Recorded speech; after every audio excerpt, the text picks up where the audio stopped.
From South Carolina Public Radio, this is Walter Edgar's Journal.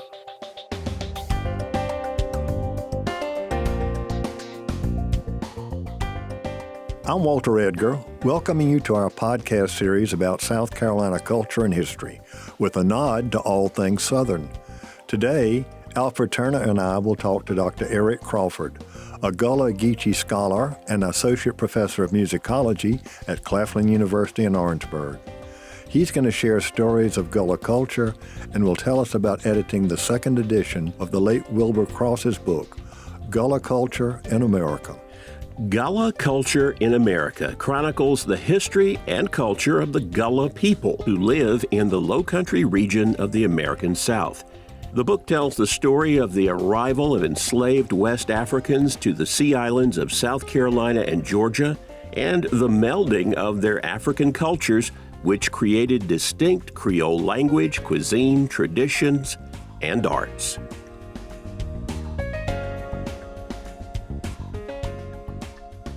Eric, welcome to Walter Edgar's Journal. I think some of our folks hear terms today and they get confused. People talk about the Gullah-Geechee corridor, what is Gullah or what is Geechee? So let's define those terms to begin with. Yes, and there's always that sort of debate as to what it is. Gullah, I believe, traces back to Angola. There was during the Denmark Vesey Rebellion, there was a person named Gullah-Jack. He was from Angola. And so we believe over time, instead of saying Angola, Gullah became that shortened version. Mm-hmm. There's also, however, a Gullah tribe in Western Africa, and believe also that can be traced there as well. Geechee, we believe, can be traced to two meanings. And there was the Ogeechee River in Georgia, where some of the enslaved Africans settled, and so they were called Geechees. There's also a Kisi tribe in West Africa, near Liberia, and that could also be a possible origin. But in common terms, typically those who are in Georgia cling to being Geechees. Those in South Carolina tend to call themselves more Gullahs. And so now we try and have this combination, Gullah-Geechee. There's also this corridor that was created through the help of Congressman Clyburn. It was a Gullah-Geechee corridor, which embraces actually North Carolina down through Florida, those 4 states and 20 miles inland. And so that comprises this Gullah-Geechee Cultural Heritage Corridor. And part of that shows the expansion of rice culture from South Carolina because they expanded into North Carolina, of course, into Georgia. And even people forget that when Florida became English in the colonial period, South Carolinians moved to Florida. Indeed, yes. And so, here in South Carolina, we use the term Carolina gold, and that's how priceless rice was. All right. Well, for many years, people thought Gullah was a Creole language, Pidgin English. This is what the fancy wordsmiths described it at the turn of the 20th century. But that's not the case at all. It is a language. It is. And, one of my challenges in life is to really promote the aspect that it's not corrupt English. Though it has English loanwords here, it's based upon a West African foundation, and that goes back to Winslow Dow Turner, who first found that in the 40s and 50s. And so we have this culture that is based upon West African words, lexicon, syntax. And so even though the enslaved were brought here to this country, they still remembered how their language went. And there was a sense of a Creole that was very common in Sierra Leone and Liberia and West Africa. And because oftentimes the white planters brought the enslaved from similar parts of West Africa, they all knew this Creole. Many of them were from Sierra Leone and Georgia. And so, we've had these trips back to Sierra Leone. Mm-hmm. And oftentimes the young Gullahs from St. Helena and from Georgia can speak clearly to those in Sierra Leone in that Creole. And that ties together, those two countries and those two worlds. One of the interesting reasons that Gullah culture survived was the way, certainly in South Carolina, the enslavers created their plantations. Rice plantations weren't these 10,000-acre things. They created small working plantations with 40 or 50 enslaved persons there, maybe a white overseer, maybe not. So for 200 years, that community lived in isolation from the white world. Right. And in fact, during the summer months, during the malarial months, those white planters' families would kind of leave, leaving maybe an overseer there. And so the enslaved were further isolated. Not to mention they were on an island, so there was no bridge there. And so this culture stayed there. And even today, they have these communes almost. They're still isolated oftentimes. And so this language, this culture, still survives today. I had a young lady at Claflin. I was at the educational office just sitting there, and this girl comes in speaking pure Gullah. I sat there amazed. I said, "Well, where are you from?" "North Charleston." And I said to myself, my gosh, she's maybe 20 years old, and her great-grandmother still is alive. I can only imagine how she speaks. Wow. I'd like to move now into the role of Penn Center in terms of Gullah culture. It has positives and negatives. Positives in the fact that these white women primarily came from the North during the Civil War and created a school for the freed persons, but wanted them to forget their primitive ways, language, what have you. It's very complex. I oftentimes get on a given day, I'll think one way and then change. As I did this book, it amazed me to kind of track through Laura Towns, from sort of her view. I'm going to this area there and the Union troops who were very difficult to her and uncritical, and then having to be in this place that she had to actually do drills with her soldiers there in order to, because there was a fear of the Confederate Army coming there. And so she had to do these drills with firearms. And the idea that her first class, there were babies there or adults. And so it was very difficult conditions. And so, being a teacher, I can only sympathize with her in what she had to do. And so for her, she used these northern educational methods, and it proved fantastic. They were able to quickly learn to read and speak. And to her, I think for her, it was best that they not speak any Gullah. Now, as we kind of look back upon that, we can call it being paternal, being unfair, but she was able to get these students who could not read, who could not write, to be able to function in a world that she saw was uncritical for them. It can be said that there could have been some way to balance. We can allow them to do the ring shout. We can allow them to speak at home their language. But with any students, the best way to get them to learn, to educate them, is that there's consistency not only in school but also at home too. So as a teacher, I can understand that. Now, as a musicologist, as a historian, it's a shame that the culture had to lose so much as a result. Eric, was she from New England? Oh, up north. I'm not sure. I think Massachusetts perhaps, but they were somewhere, Boston, somewhere up there. I think I'm just wondering how much of that stern New England way of teaching had to add to some of that too. Well, Philadelphians played a major role. Oh, okay. Yeah. Quakers. It's all very.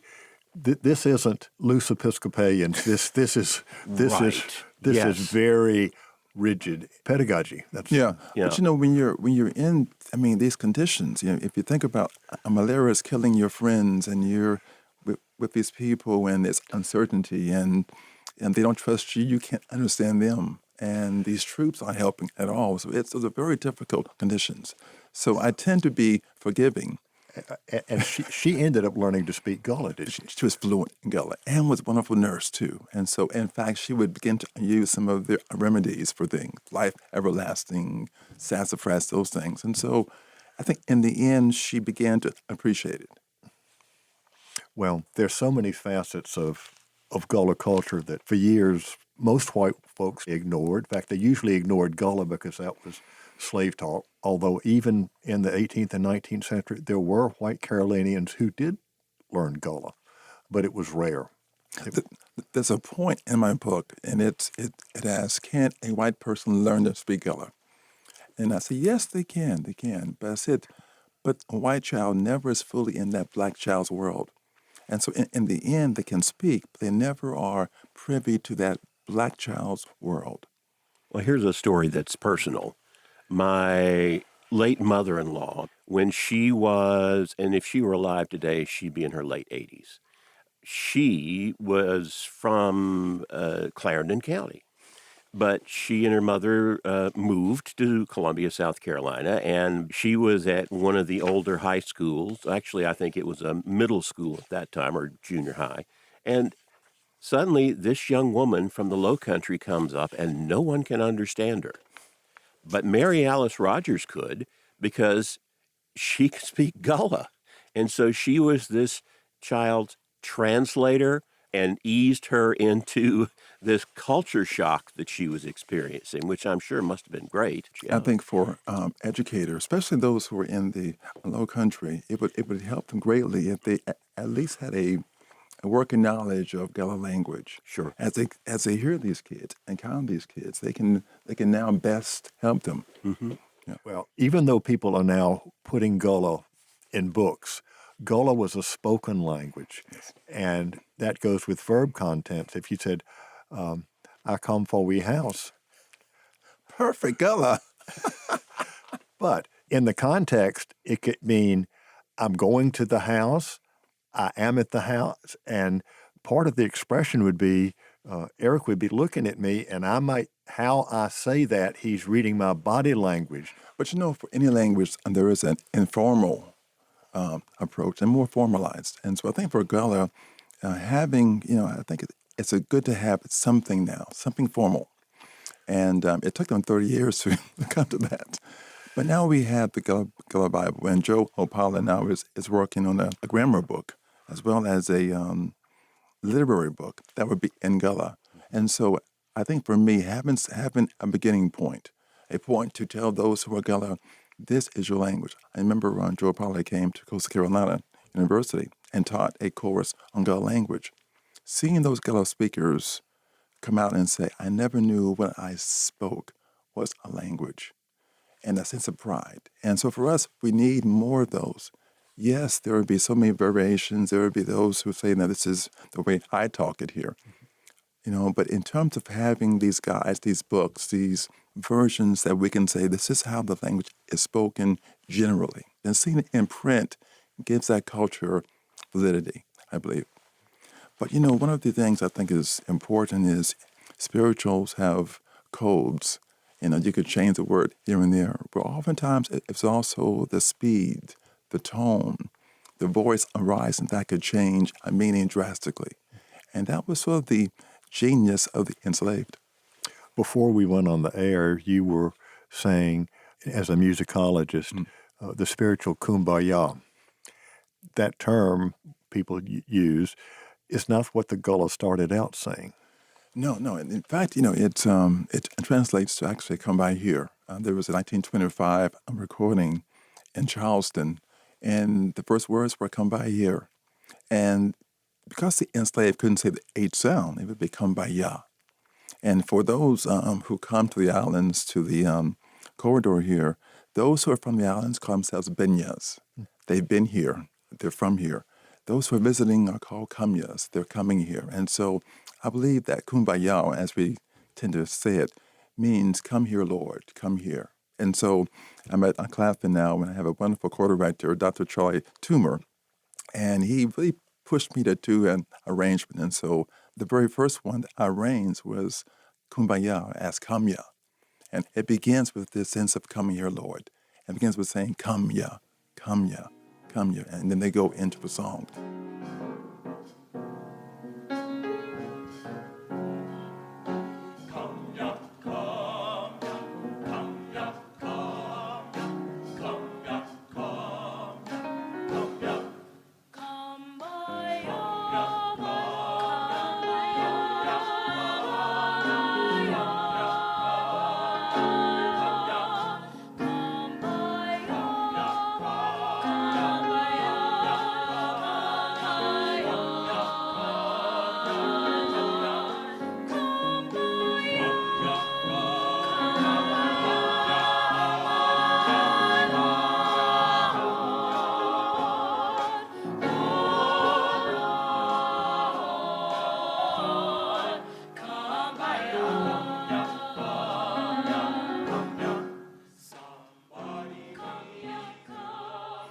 I believe that the undergo spirituals that I call them now Gullah songs, were, we oftentimes have kept the melodies, we've kept some of the tunes, but the language has been lost over time. How they actually would have sounded, this is now my musicological thoughts now. But so for me, it's about reconnecting that to its Gullah-Geechee origins.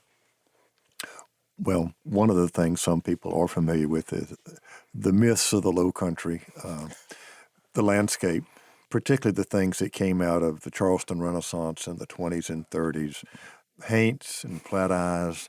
You're smiling, but a lot of white folks who grew up in the Lowcountry, they share those beliefs. Every Gullah person I've ever spoken to, or Gullah-Geechee person, they have said that they have seen a flat eye or a haint or a boohag. Mm. And it seems, they are just adamant in that sense of seeing them. And it does kind of, of course, I think some would say that the spiritual world is as real as the physical world. And so I think oftentimes in that culture, they go hand in hand because they would have this conjurer oftentimes who would kind of hold both worlds in their hands, the sense of being Christian, yet still being, that sense of spiritual. And that was important for the enslaved. Yeah, again, a personal story. My grandmother on my mother's side was born in 1890, and she lived most of her life down around Branchville and Denmark and all down that way. The stories told straight, dead-eyed, serious about the things they saw, things that you would consider supernatural, perhaps impossible if you're of scientific bent, but were as real to her as the Sunday meeting at the church. Right. Just as real. Yeah. And again, back to the West African connections, that sense of spirits being in inanimate objects as well, that sense of that tree, that animal there, that flat eye that's now shaping, and that sense of boohag who can shed their skin and then ride and then torment other people, that was as real to them. And some could say that translates in their language, in their religion, and in their songs. Yes, it's amazing when you see the African American religion, spirituality in all of its forms, being very, very still, being very, very fervent, being very, very physical, and then that sense of getting to that frenzy. It encompasses so very much. They were Christians, yet they very much were tied to the ancestral, to a spiritual world too. And as you saw, the ring shout, that sense of connection to, that being born and that death, and a sense of being reborn again altogether. For folks from off, talk about a ring shout. It's this counterclockwise dance, and so the feet could not come off the ground, and the legs could not cross. But it was their sense of having a fun time. It was their dance. And there's someone calling, right? Well, there were bassers who would stand out, who were the kind of the band. They would clap and they would stomp, and then you would have song leaders inside who would keep it going. Again, and these songs were all religious, yet again they were really kind of bordering on having, to me, the first nightclub in a sense, because they would show themselves, hips would be gyrating. Yet still these songs were all based upon the Bible. Like one was called Adam in a Garden Picking Up Leaf. And they would do it and they would speed up slowly and slowly and slowly. And then, of course, this frenzy would come upon them, this spirit. And you referred to the praise house, which is the term now used for houses of worship. Mm-hmm. But it started off as actually a P-R-A-Y house, where prayers were said.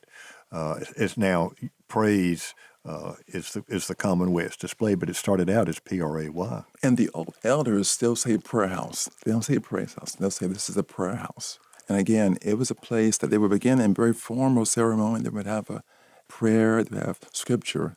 Then they would move the benches aside. And now it's time to move and have a good time in the Lord, though. Okay. That's important. Indeed, yes, indeed. I have to ask a question now about the book. because this is the second edition. The first was in the, 2008 or Yes. thereabouts? How did you get involved? And tell me about Wilbur Cross, who was the author of the original book. Editor, he was someone who retired at Hilton Head, and he had written, I think, like over 40 books. And so he came upon this. I believe he was intrigued by this culture. And so he did several interviews, and he did some research, and Blair Publishing published this book here. And it was a wonderful kind of look at as many aspects of a culture as possible. And so you have music, art, language, celebrations, all the above. And so I was called maybe a year or so ago by Blair Publishing saying, Dr. Crawford, we were given your name, and would you consider doing a new edition? I said, well, it sounds great. But then they said, well, could you do it in 3 months? I said, well, is that possible? And because he said, well, yeah, this is a very popular book here, and we need to have it, on the bookshelves here. And so I took upon myself to do a complete rewrite in 3 months. Wow. But I called upon friends to help. And the thing that I will say, it stretched me so very much in areas I never thought about, food. And so I remember doing food, and I said, well, maybe I'll do some recipes. So I would call people, Emery Campbell, and say, well, now, how do you do that recipe? He would say, well, Eric, this is what I do. And Veronica Gerald as well. And they were very kind to share their recipes and their thoughts on various areas. Well, beginning in the 1960s and 70s, scholars began to discover the Gullah world and write. And, of course, the late Charles Joyner in Down by the Riverside put it on a big stage. But there were also African Americans who began to do their own. Anita Singleton Prather as Aunt Pearlie Sue, Ron and Natalie Days. This brought Gullah to a much larger stage. I always tell people, Marlena Small as well, there are such great artists that oftentimes are not known globally and should be. Anita Singleton Prather, as you mentioned, Marlena Smalls, Ron and Natalie Days. These are wonderful talents that should be known by everyone. Well, I'll tell you what's new for me. I'm going to Texas, tracing these Black Seminoles who fled from South Carolina down to Florida, and now we're in Texas and Mexico. And there was someone did a recording of a lady, old woman in Mexico, who sang "This May Be the Last Time," this Gullah song. She only spoke Spanish, but she remembered this song from her ancestors, this song that had been taught to her, and it's purely Gullah. And so I have that recording, which to me connects so well to the Johns Allen version of that song, and that sense of though they've left and it's been generation after generation, they still remember how important some of these things are, the food and the songs are. This may be my last time.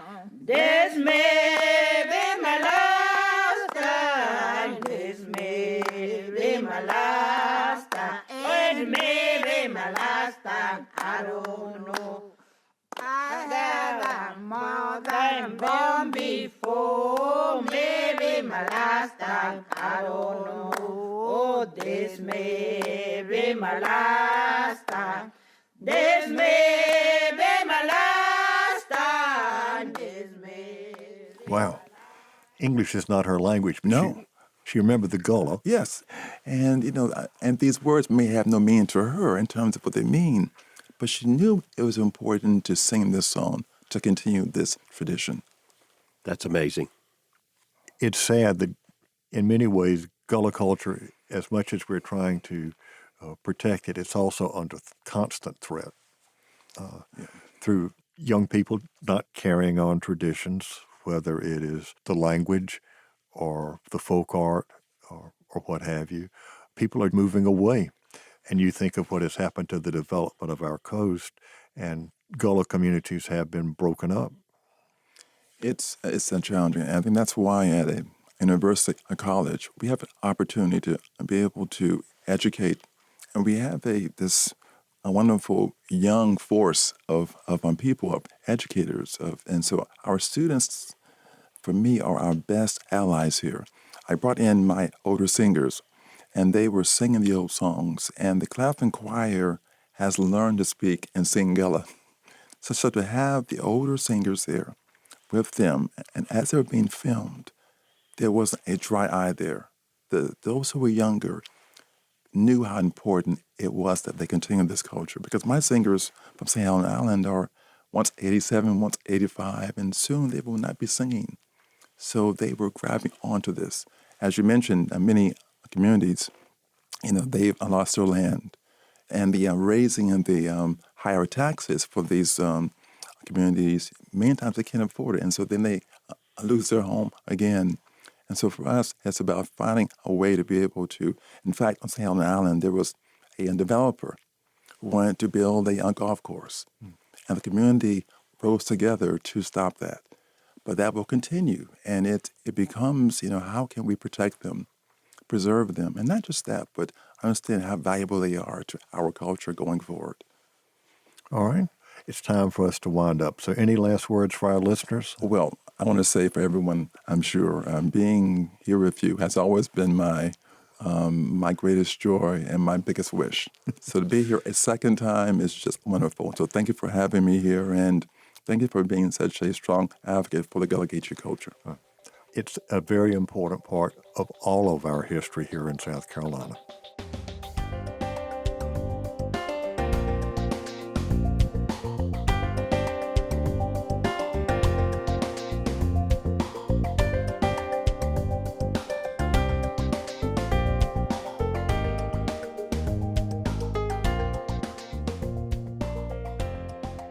I hope you enjoyed today's journal. I know that I did.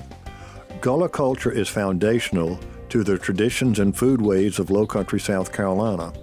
However, in the 21st century, it is a culture that faces steep challenges in trying to maintain the language, beliefs, and cultural touchstones that helped it thrive in the past. The efforts to preserve and promote Gullah culture in our state are important in maintaining traditions that are important to all South Carolinians.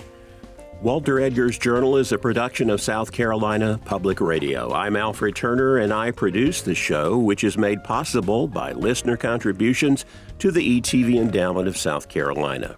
Remember, the views and opinions expressed on Walter Edgar's Journal are not necessarily those of South Carolina Public Radio or its underwriters.